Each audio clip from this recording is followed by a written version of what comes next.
अस्सलाम वालेकुम स्टूडेंट्स जी। आज हमने पढ़ना है chapter number 7 standard enthalpy of reaction.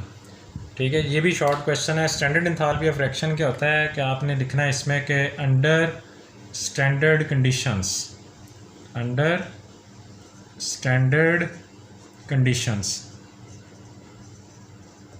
जब रिएक्टेंट्स होते हैं वो कन्वर्ट होते हैं प्रोडक्ट्स में, तो दो किस्म के फिनोमेना होते हैं, या तो हीट एब्जॉर्ब होती है या तो हीट इवॉल्व होती है जी। ठीक है, positive means heat is absorbed और नेगेटिव वैल्यू का मतलब होता है कि जी हीट जो है वो रिलीज़ हो रही है।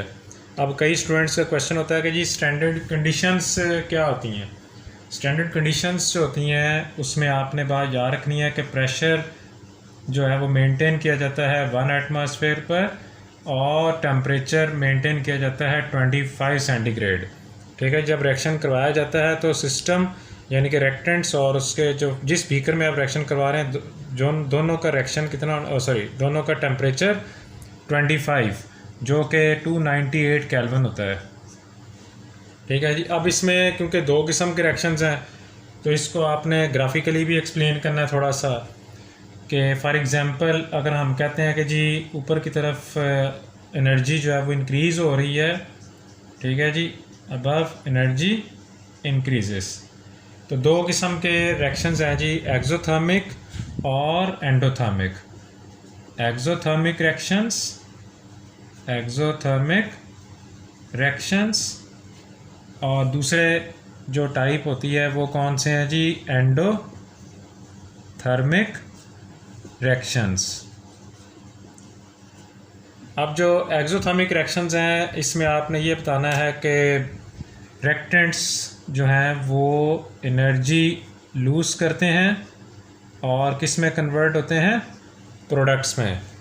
रिएक्टेंट्स की इंथाल्पी जो है उसको हम रिप्रेजेंट कर सकते हैं H1 और प्रोडक्ट्स की इंथाल्पी को हम रिप्रेजेंट करते हैं H2।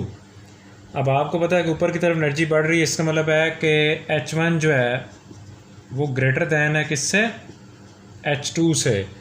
और अगर हम इसका आंसर निकालने जाएंगे, मिसाल के तौर पर अगर हम कहते हैं कि इस केस में डेल्टा H की वैल्यू जो एक्सोथर्मिक में H2 minus H1, obvious H1 की वैल्यू ज़्यादा H2 से, तो इसलिए इसका आंसर जो आएगा वो माइनस में आ जाएगा।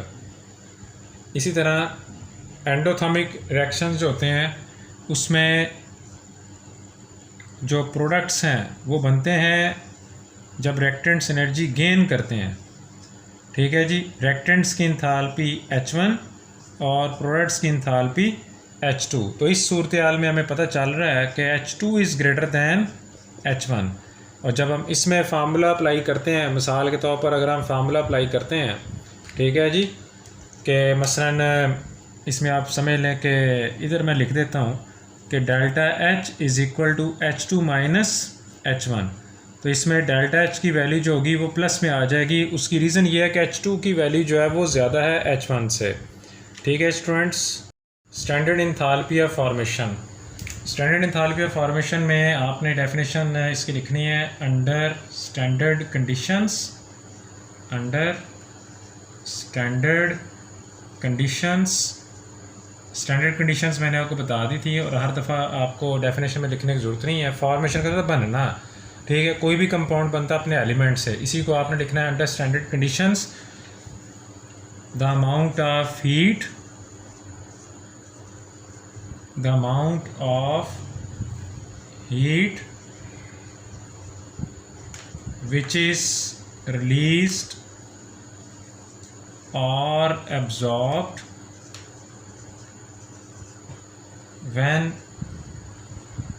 1 mole of compound, 1 mole of compound is formed from its element, is formed from its elements, is called standard enthalpy of formation. For example, अब इसमें आपने दो बातें की हैं तो दो एग्जांपल लिखनी पड़ेंगी, क्योंकि आपने रिलीज़ की बात की और अब्जॉर्ब की भी की हुई है। ठीक है जी। वैसे तो एक एग्जांपल कई टीचर कहते चल जाती है, लेकिन मेरे ख्याल में, मेरे एक्सपीरियंस के मुताबिक, जब आपने रिलीज़ और अब्जॉर्ब लिख दी है, you have to write 2 examples. ठीक है जी। मिसाल के तौर पर मैग्नीशियम प्लस ऑक्सीजन, ये रिएक्शन करते हैं, ये बनाते हैं मैग्नीशियम ऑक्साइड। ठीक है जी। फिज़िकल स्टेट इसमें लिखना लाजमी है।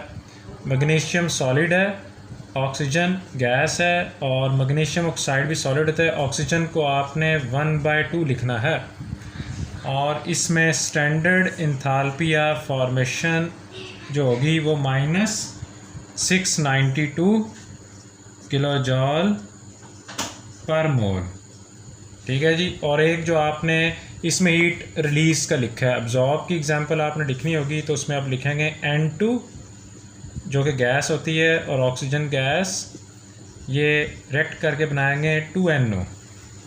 ठीक है जी। और इसकी स्टैंडर्ड इंथाल्पी ऑफ फॉर्मेशन +180.51 किलोजॉल पर मोल होती है। अच्छा, ये नेक्स्ट जो टॉपिक है उसमें डेफिनेशन लिखनी है हमने, स्टैंडर्ड इंथाल्पी ऑफ एटमाइजेशन। तो स्टैंडर्ड इंथाल्पी ऑफ एटमाइजेशन अभी हमने जो लास्ट टाइम पढ़ा था स्टैंडर्ड इंथाल्पी ऑफ फॉर्मेशन, उसी को देखें मैंने थोड़ा सा अरेज किया और वर्ड चेंज किए हैं, तो डेफिनेशन तकरीबन सिमिलर ही होती है, वर्डिंग जो है वो सेम रखनी होती हैं। Standard enthalpy of atomisation under standard conditions the amount of heat. Atomisation का मतलब सबसे पहले समझ लेते हैं, ये एटम्स बनाना। ठीक है। अब एटम्स बनते हैं अपने एलिमेंट से। ठीक है। तो आपने इसी को वैसे लिख देना है, under standard conditions the amount of heat which is absorbed. ठीक है। ये ऐसे ही चला देना आपने, the amount of heat which is absorbed when 1 mole of atoms are formed from its elements. ठीक है जी। एटम्स का बनना, एटमाइजेशन का मतलब एटम्स का बनना, एटम्स बनते हैं अपने एलिमेंट से। अब इसकी एग्जांपल लिख लेते हैं। For example H2। अब हाइड्रोजन भी गैस है, ये कन्वर्ट हो गया है जी हाइड्रोजन एटम में। इसको भी एटम भी ज़ाहिर है कि वो गैसीय स्टेट में होता है। बैलेंस करने के लिए हमने यहाँ पे 1/2 लिखना है, क्योंकि 2 से कैंसिल हो जाएगा। और इसकी स्टैंडर्ड इंथाल्पी ऑफ एटमाइजेशन जो होती है वो +218 किलोजॉल पर मोल। बुक में माइनस में भी कई बुक्स में लिखा हुआ है, कई टेक्स्ट बुक्स में वो ठीक कर दिया गया है। ठीक है। तो बहरहाल क्योंकि इसमें हमने लिखा है एब्जॉर्ब्ड या रिक्वायर्ड, तो प्लस साइन में ही आएगी। इस topic standard enthalpy of neutralisation. Neutralisation क्या होता है? न्यूट्रलाइजेशन में होता है कि एक दूसरे के असर को ज़ायल कर देना। ठीक है जी। ये एसिड बेस जब रिएक्शन करते हैं, आपको पता है सॉल्ट एंड वाटर बनता है, तो इसको कहते हैं न्यूट्रलाइजेशन। असल में प्रॉपर डेफिनेशन हमने लिखनी है, तो हमने लिखना स्टार्ट करना है, under standard conditions the amount of heat which is evolved when 1 mole of hydrogen ion, या आयन्स भी हो सकता है। ठीक है जी। आयन या आयन्स फ्रॉम एसिड, क्योंकि ये एसिड से आते हैं, and 1 mole of hydro oxide ion या आयन्स फ्रॉम बेस। ठीक है जी। जो एसिड से हाइड्रोक्साइड आयन और बेस से एसिड से हाइड्रोजन आयन और बेस से hydroxide ions react to form 1 mole of H2O molecule या मॉलिक्यूल्स। ठीक है जी। दोनों हो सकते हैं। इसको हम बोलते हैं is called standard enthalpy of neutralisation.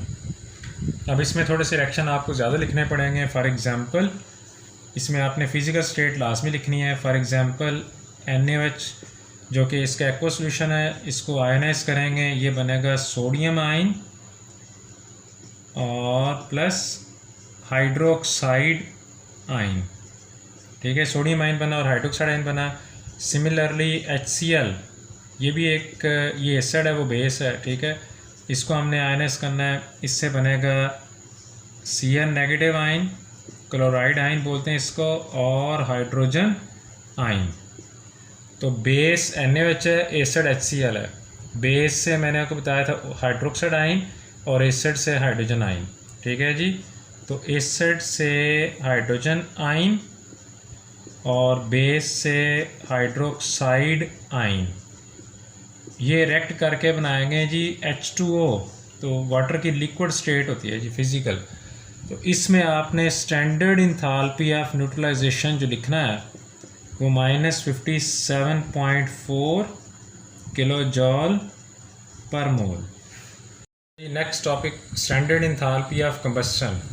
Standard combustion का मतलब है जलाना। किसी भी चीज़ को आप बर्न करते हैं in the presence of oxygen, ठीक है जी। ऑक्सीजन की अमाउंट भी ज़्यादा रखनी है ताकि वो चीज़ मुकम्मल तौर पर जल जाए, ठीक है जी।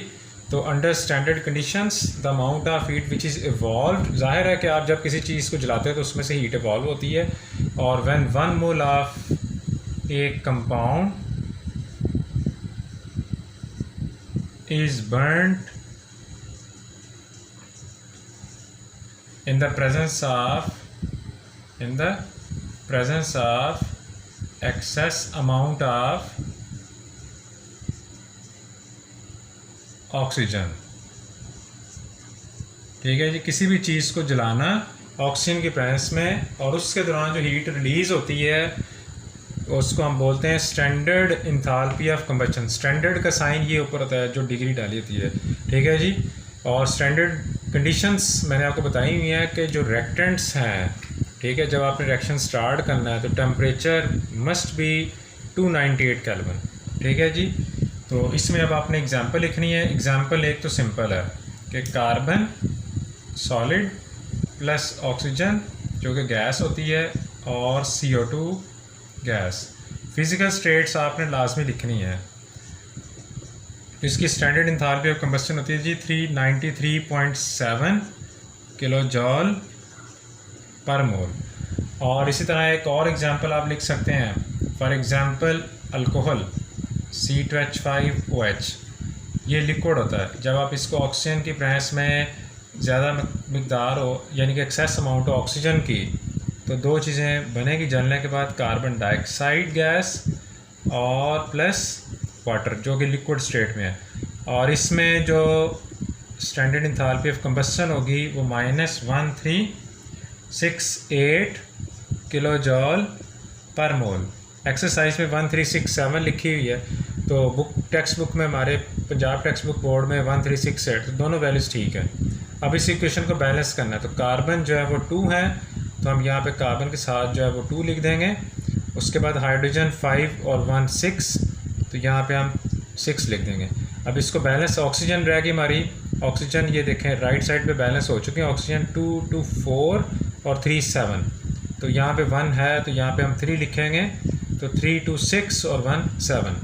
ये लास्ट टॉपिक है students, standard enthalpy of solution under standard conditions the amount of heat which is evolved और एब्जॉर्ब्ड, ठीक है। इसमें दोनों कंडीशंस होती हैं क्योंकि सोल्यूशन बनता है किसी भी सल्यूट को आप बहुत सारे सॉल्वेंट में जब हल करते हैं, और उसमें फर्दर हीट चेंज नहीं होनी चाहिए। ये नहीं कि आप कंसनट्रेट सोल्यूशन बना के बैठ जाए, ठीक है जी। सल्यूट थोड़ा, सॉल्वेंट मैक्सिमम, और शर्त है कि सॉल्वेंट का जो टेम्परेचर है 25 होना चाहिए, ठीक है।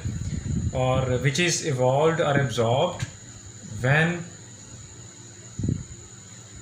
Salute is dissolved in, solute को भी आप इस तरह लिख सकते हैं, फॉर एग्जांपल 1 मोल, ठीक है जी, यानी कि 1 mole of solute is dissolved, क्योंकि स्टैंडर्ड कंडीशंस का वर्ड था ना इसमें लिखा हुआ। तो when 1 mole of solute is dissolved in excess amount of solvent and further dilution, dilution बोलते हैं जी कि सॉल्वेंट अगर हम मज़ीद ऐड करते हैं, results in no heat change, ठीक है जी। मज़ीद सॉल्वेंट ऐड करने से हीट चेंज नहीं होती, is called standard enthalpy of solution, यानी कि किसी भी सल्यूट को आपने एक्सेस अमाउंट ऑफ सॉल्वेंट में डिज़ोल्व करना है। फॉर एग्जांपल आप बुक में इक्वेशन इसलिए लिखी होंगी, लेकिन आपने इक्वेशंस लिखनी है। मिसाल के तौर पर आप NaCl को जब वाटर में डिज़ोल्व करते हैं और जब वो आयनाइज हो जाता है Na पॉजिटिव और Cl नेगेटिव, NaCl आयनाइजेशन सब स्टूडेंट को पता होता है। तो इसकी जो स्टैंडर्ड इंथैल्पी ऑफ सॉल्यूशन है वो प्लस 4.98 किलो जॉल पर मोल। इसी तरह लिथियम क्लोराइड, जब आप लिथियम क्लोराइड को वाटर में डिज़ोल्व करते हैं तो ये बनता है लिथियम आइन और प्लस क्लोराइड आइन। तो इसकी स्टैंडर्ड इंथैल्पी ऑफ सॉल्यूशन जो होती है वो -35 किलो जॉल पर मोल। ये मैंने दो डिफरेंट एग्जांपल इसलिए लिखे हैं क्योंकि हमने बातें की हैं वॉल्व और एब्जॉर्ब। और भी एग्जांपल हैं, सोडियम कार्बोनेट को जब वाटर में डिज़ोल्व किया जाता है तो हीट इवॉल्व होती है, बुक में लिखा -25 किलो जॉल पर मोल। और इसी तरह अमोनियम क्लोराइड को जब वाटर में डिज़ोल्व करते हैं तो उसमें लिखा होगा +16.2 किलो जॉल पर मोल। ओके स्टूडेंट्स, अल्लाह हाफिज़।